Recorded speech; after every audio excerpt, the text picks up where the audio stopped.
We're back with another episode of Chrysalis Collective, the podcast. I'm Savannah Taylor. And I'm Alexis Ramirez. And today we're talking about romanticizing death. Dun, dun, dun. Dying and death and what it means for us and our wombs and how it can impact the way we live and show up in our lives. Yeah, I mean, I honestly feel like romanticizing death just lends itself to romanticizing life. Absolutely. That the points in my life when I find myself romanticizing death the most is when I should really be romanticizing my life even more. I think that I see that now as a call towards living fully and a more embodied and integrated life. Yeah, because life and death are not opposites At all. They are not, it's not black and white. There's not as much of a binary as we think there is. As we've been conditioned to believe, yes. And I'll try to avoid astrophysics as much as possible never dies in this episode, but theories about time and space and relativity and spiral dynamics and all of that, multiverse, my main point is that time is not it's not linear, and time is bigger than what we understand it, just by the nature of the fact that there is dark matter and dark energy in our universe. Yeah. And so what is our reality of consciousness is limited to our physical understanding in this universe. And so I very much believe that we are living and dying at the same time.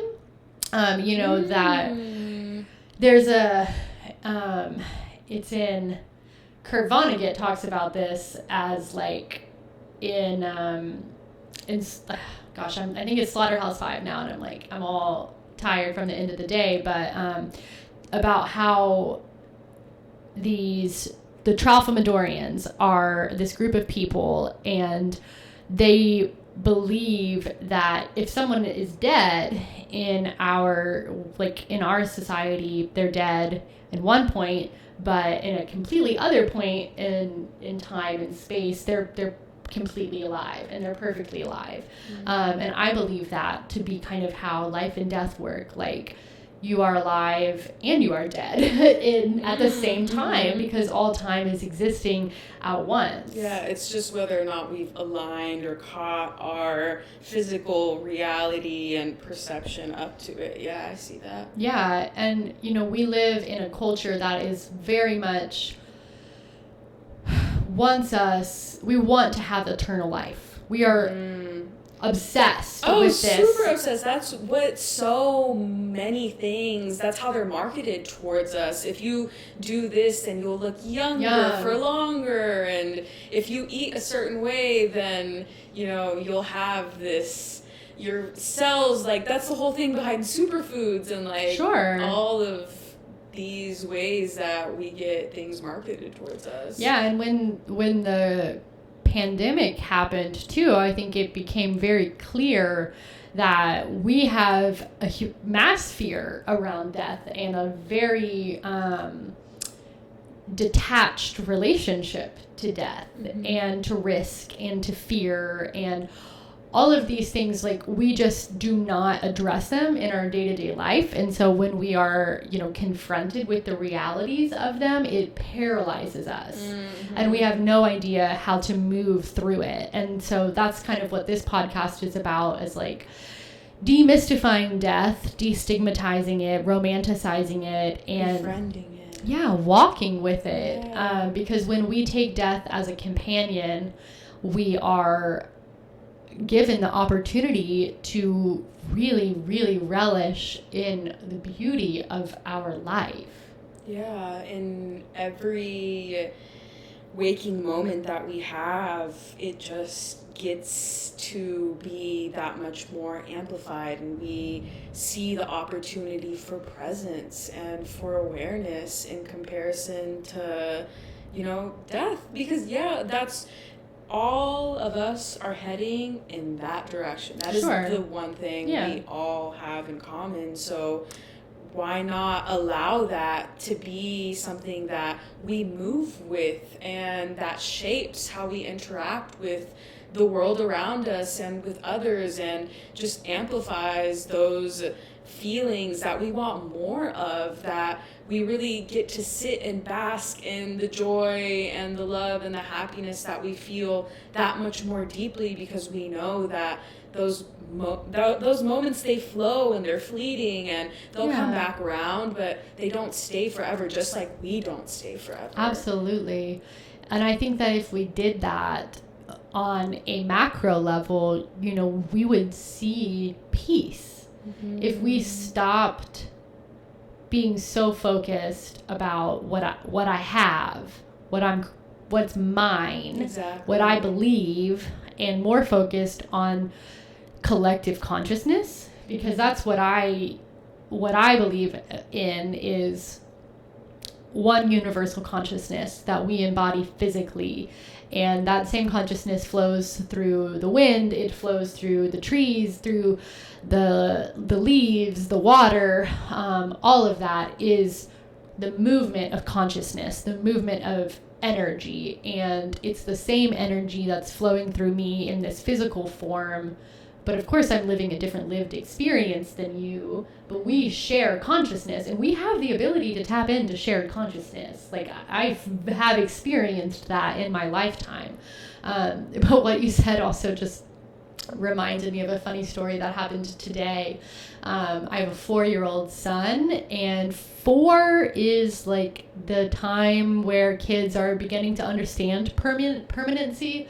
And so death becomes a lot more like a more routine topic of their playscapes and their conversations. And he has started using it as an insult. Like today, somebody took something from him, like a baby. My friend's baby took something from his hands, and he was like, "You're gonna die one day. You're gonna die one day." Like he's wielding it. Like he's like, did you know? Did you know you're gonna die one day? You took that granola from me. You're gonna die one day. And I'm like, okay, buddy. Like maybe we can take a step back from that a little bit, but it's just funny to me because we are all, mortal, and mortality is a gift. Yeah, it is. It's something that we get to embrace. Yes.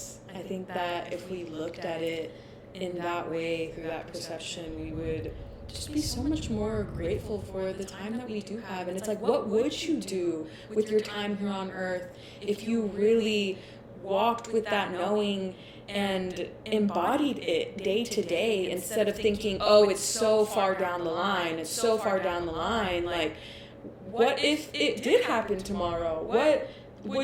How would you move differently? What would that version of you say that, or do, or act, or believe if you didn't know if, tomorrow you were going to wake up? I think that that's like a super also just like cliche thing sometimes to think about, but I think that it's very valid. Yeah, I mean, it's okay to like go in and out of that, because like there are some days where you have to be in the matrix. Like, you have to be doing this, whatever it is that you have to do. But also with that attitude, like I try to embody that in moments of feeling like way too human, or like way too inconvenienced or stressed. Like if you're sitting in traffic, like I'm going to leave recording this podcast and I'm going to go sit in half an hour of traffic. And it's going to be easy for me to be tired and frustrated and mad at the car in front of me or behind me. It's Houston. The drivers are absolutely homicidal. But taking those experiences and thinking like, we have shared energy here. We are all in the same space. We are all sharing an experience, and we're all headed in the same direction. What a beautiful opportunity to sit with my fellow humans in this world, in this universe, and participate in it. I'm turning with the earth. I'm turning with the seasons. I'm moving through my life. And, that it doesn't always make it easier, but it is a shift in perspective and a shift in awareness, and it should, in theory, change the way we interact with one another.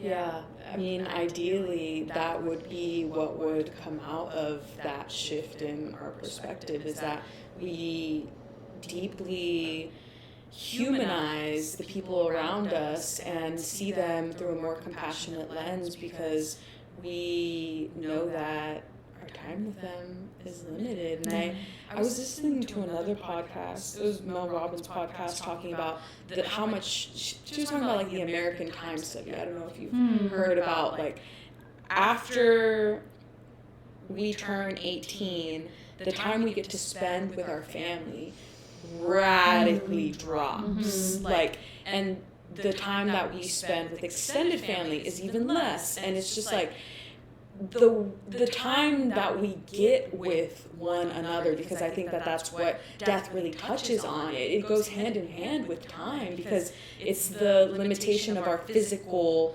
our body clock, that we physically come into this plane in. Like, we have this meat suit that we walk around in, and it expires on us at some point in time.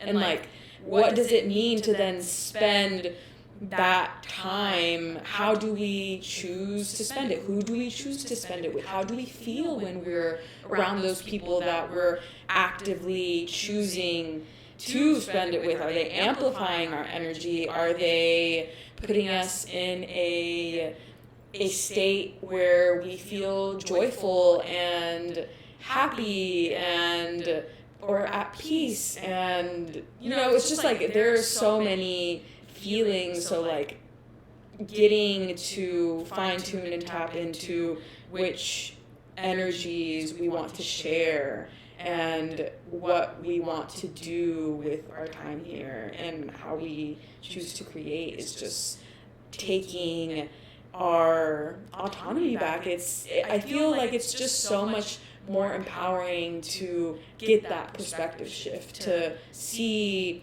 life through the lens of death. Yeah, and I think, womb wellness is a huge component of that, because our wombs are, constantly in a cycle of death and rebirth. And, a big part of having a womb is one day, like, your reproductive journey will die, and you will no longer be the version of yourself that can have children or that has a menstrual cycle. You will lose that. And with that, I'm sure, I haven't lived through that experience, but I am sure by losing it, by having your fertility die, you are reborn, in a completely new sense of self. And so part of me is like, aging is scary, in its own way, and there's unknown, but part of me is like really excited, to get old, because I'm only 27, but there is so much that I have learned in each year of my life about myself.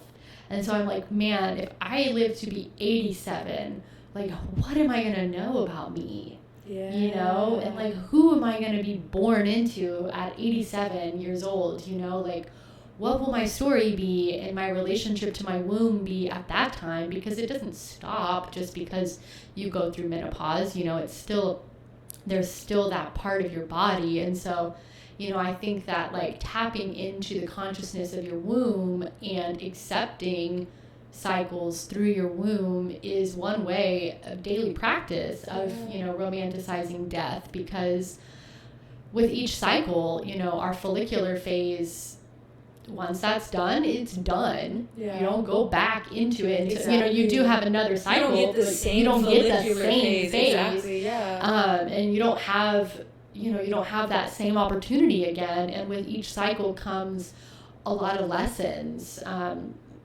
And so I think that for me, that's been a huge part of my death work, is getting in tune with those cycles of death and rebirth that are taking place within my own body.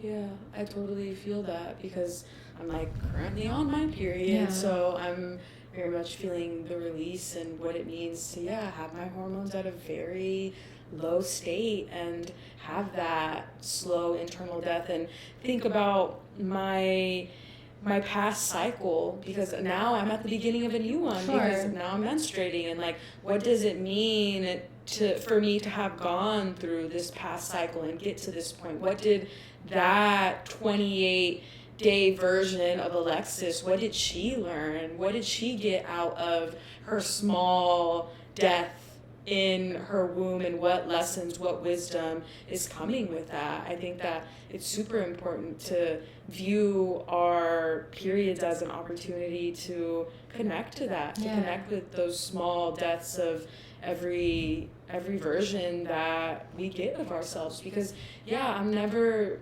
Alexis from 30 days ago is not the same. Yeah.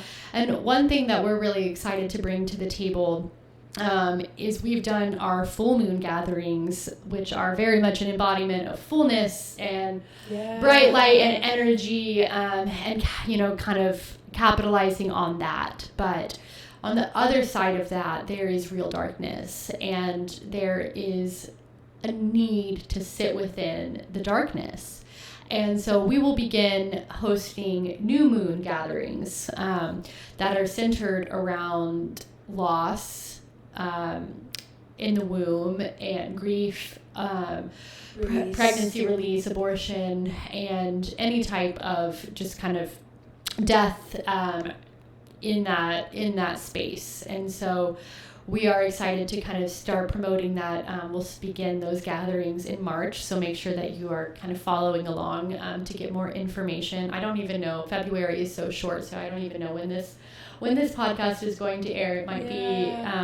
Wait, this is a 29-day. This is a 29-day? Yeah. This is a leap year. Wow. February. Awesome. That's so cool. That gives us one more day. I don't know. My perception of time is funny. But anyway, so, there is a real need to carry loss and grief and death, and even to sit within the joys of death and loss and grief, because those stories are not one way. And when we talk about death and loss and grief and release, it comes in so many forms. It's not just in the physical sense of Absolutely. A person. It can be an ending of a relationship, which are oftentimes very connected to our wombs. It can be in the loss of your former self if you're going through a major radical change. Like, there are so many versions of that we can hold space for. Absolutely, yes.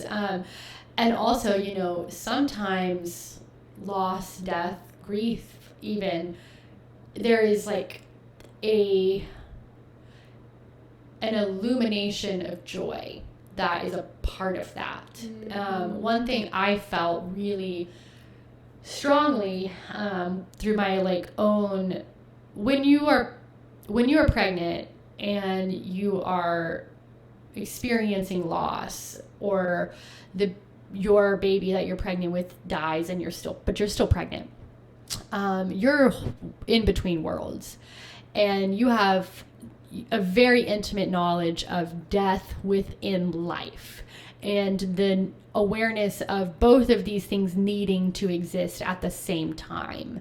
And one thing that came from that for me after I, delivered my my third baby, after I delivered him and he was gone already, I felt joy, and I felt love and happiness and connection so much stronger. Food tasted stronger. Lights were brighter. You are more alive. You are more vibrant after an experience with death.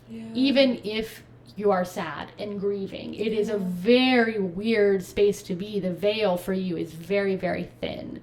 And so I always talk about, just the complexities of grief and loss and death, because it's sad, but it's not only sad all the time, and it's okay to be happy when there's death around. It's okay to talk about death in a happy way. And, you know, it's not just one way for everybody. Duality. There's it's holding space absolutely for both. It's the fact that, one can exist while the other one does as well. And it doesn't negate one or the other. You can, it only intensifies that. And I totally get that, because there have been many points in my life where I've gone and had extreme loss, and because I felt so deeply in one direction, to feel the intensity on the opposite, quote unquote opposite, right? Because is it really opposite? I don't think so. But that side of joy, it just feels so much more fullness, because you are allowing yourself to feel to a depth that creates depth all across the board, I feel like. Yeah, and I mean, that's really what this podcast episode is about, is, you know, no matter what the experience is, or no matter what we're trying to sit with, it's the process of sitting that is the profound work. Yeah. It's really the process of surrender. And surrender doesn't require us to do anything. It's not about, you know, working on this part of yourself. It's not about fixing these, you know, personality, you know, issues that you have within yourself. It's about shutting down your mind, opening up space, and making way for what is supposed to be and what is to come. And even if it is painful, even if it feels unfair, you know, even if you have a hard time sitting with it, it is so valuable. I remember for myself, like, what brought me into death work, because I support people at the end of their life, and I also work with people who are not actively dying on contemplating mortality and having this type of conversation about mortality and their fears surrounding death, to get to a point of feeling, you know, freer in your life. But I remember for me, like, when I had I don't really know, something just happened to me in my life where I just became preoccupied with death. I was seeing it everywhere. I was so, like, distraught about the fact that, like, I was gonna die one day. And I was, like, watching people talk on the phone at the park, and I'm like, do they not know that? Like, why are they doing that? They're gonna die one day. Like, what? This is just, what is this? You know, we're all gonna die. Why are we even here? You know, it was a whole existential crisis, whatever.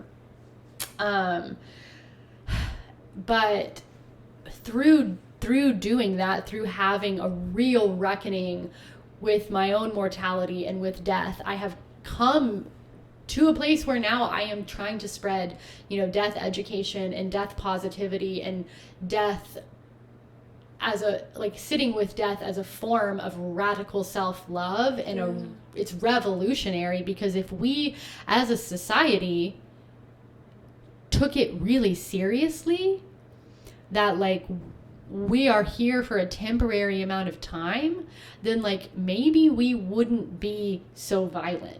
Yeah, maybe we wouldn't treat each other with such, like, carelessness. We would really appreciate and embrace each person as an individual, and see that we're all going through our own things, and we are all on our way to death. And if you see each other as just a different embodiment of yourself instead of another, then maybe we won't be bombing children, you know, maybe we are not going to, you know, put all of these things into place that oppress people and keep people, you know, tied down or whatnot, that we're violent as a society. And I think that befriending death and falling in love with death is a very important piece of that puzzle, because it is just, we have completely lost focus. I'm just thinking about the fact that death is sacred. Birth is sacred. Like, And I feel like I've just heard the notion that like birth is our first death, right? Oh, yeah. We're coming out of one form into another, and if we see birth as sacred, then we also have to honor death and really, not treat it as something that it's like, oh, all of these kids died, all of these people are dying, and just looking the other way. Like, it's difficult to sit with, and I think that it was really revolutionary in our last full moon circle that we made the space to bring peace into the womb because of the senseless amounts of death and violence that are being perpetuated in our world. Yes, absolutely. And I think building on that too, as birth workers and womb workers and postpartum support people, out there, like, death needs to be a part of your work. You need to have a healthy relationship with your mortality. Because number one, if you're a birth worker and you haven't had a client experience loss, it will happen for you. And you need to, you are responsible for being prepared for that, and to not center yourself in it. Exactly. To know how to refer people out and to provide resources surrounding it, and to know how to sit in the space of loss and death. Do not go into birth work, do not go into postpartum work if you are looking for a fun, happy time. That is not what it is. And, it is beautiful and powerful, and most of the time it's easy. I mean, not easy, but most of the time it is just we're trying to facilitate. Sure. But at the same degree, there is an element of loss and grief and trauma and death in every single story.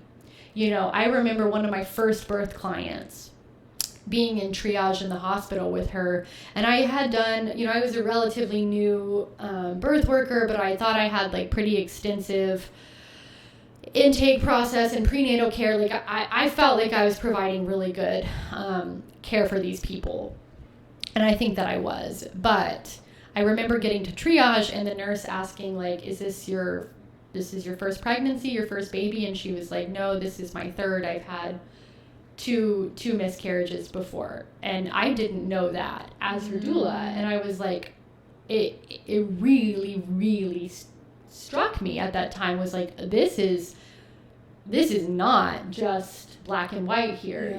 This is a very complex story that's unfolding in front of me, even though we're having an easy unmedicated delivery, and go on to breastfeed and whatnot, all of that.